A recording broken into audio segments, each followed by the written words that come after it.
किसी तहरीक में नहीं, किसी में नहीं। नमूसे रिसालत की बात आई, पीर सोए रहे। कौन थे सड़कों पे? पीर थे कि मौलवी थे कि नाथ खां थे? कवाल थे जिनको सरमाया खा गए जो सारा हमारा, ये लोग थे। तहरीक खत्म नबूवत में डंडे किसने खाए? उलमा ने। गाजी मुमताज हुसैन कादरी की तहरीक चली तो सड़कों पे कौन निकला? तहरीक खत्म नबूवत। बताओ ना, किसी पीर का बयान दिखाओ मुझे जिसने कहा हो। थक गए गले। हमारी रिकॉर्डिंगें ला ला के लोग हमें सुनाते हैं, कहते हैं जनाब आपकी सख्त तकरीरें नोट हो रही हैं और सोशल मीडिया पे दूर दूर जा रही है, थोड़ी एहतियात करें। हो, मैंने कहा यार किस तरह एहतियात करें, कैसे एहतियात करें? जिस कुत्ते को उसका मालिक 4 रोटियां डालता है वो सारी रात आवाजें दे दे के गुजार देता है कि मैं किसी को अंदर नहीं आने दूंगा। हमने तो सारी जिंदगी रसूलुल्लाह का खाया है। दरवेश दिल्ली का बहुत बड़ा आलिम, बहुत बड़ा हदीस का उस्ताद, तहरीके पाकिस्तान के जुर्म में उनकी जवान बेटी हिंदू उठा के ले गए। जवान बेटी हिंदू उठा के। इन जालिमों से पूछो, इन वडेरों से पूछो, तुम अपनी कुर्बानी तो बताओ। तुम्हारे वालिदैन तो बैठे हुए थे अंग्रेज के कदमों में, तुम तो जूते साफ करने वाली कौम हो, या हुक्मरान बन गए। मौलाना अमीरुद्दीन की जवान बेटी ले गए।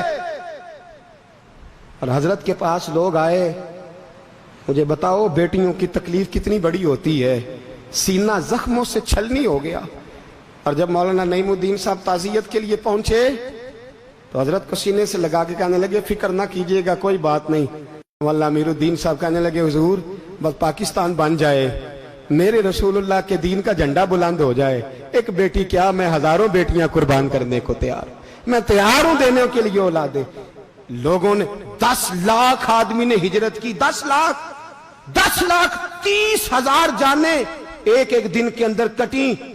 लोगों के खूनों के ऊपर बना हुआ ये मुल्क, और इसके अंदर कभी कोई गद्दार आके बैठ जाता है, कभी कोई मक्कार आके बैठ जाता है, कभी कोई अय्याश आके बैठ जाता है, कभी बच्चे कत्ल होते हैं, कभी बच्चियों की इज्जतें लुटती हैं, कहीं 71 जनाजे इकट्ठे होते हैं। जालिमों को शर्म तक नहीं आती। हम किसी आइन को नहीं मानते, किसी कानून को नहीं मानते। हम मानते हैं उस पाकिस्तान को जिस पाकिस्तान में एक तरफ अल्लाह का कुरान हो और दूसरी जानब मोहम्मद मुस्तफा का फरमान हो। हमें किसी तीसरी चीज की जरूरत हो? अगर सेकुलर पाकिस्तान बनाना था तो इंडिया की गवर्नमेंट तो आज भी अच्छी है पाकिस्तान से। वहां तो जमहूरियत आज भी ज्यादा पनपती है। एक दफा भी कोई डिक्टेटर नहीं आया, तमाशा लगाया हुआ है, मैं ये कर दूंगा, मैं वो कर दूंगा। पागल कौन समझते हो हमें? बेवकूफों का मुल्क है जो तुम्हारे जी में आता कहते जाते हो, जो जिसके मन में आता है वो कहते जाते हो। सुनो, इस्लाम किस तरह की खिलाफत चाहता है। अमीरुल मोमिनीन खलीफतुल मुस्लिमीन हजरत उमर फारूक। सुनो हुकूमत किसको कहते?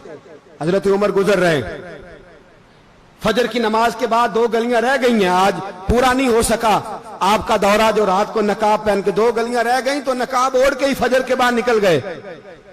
एक छप्पर है छोटा सा, एक कुटिया है, झोंपड़ी, बूढ़ी अम्मा बैठी है। उमर फारूक गुजरने लगे, बूढ़ी को परेशान देखा, अम्मा जी इजाजत हो तो अंदर आ जाऊं। बूढ़ी कहने लगी चल दौड़ जा, अपना काम कर, क्यों इजाजत दूं? तेरी मेहरबानी अम्मा, आने दो।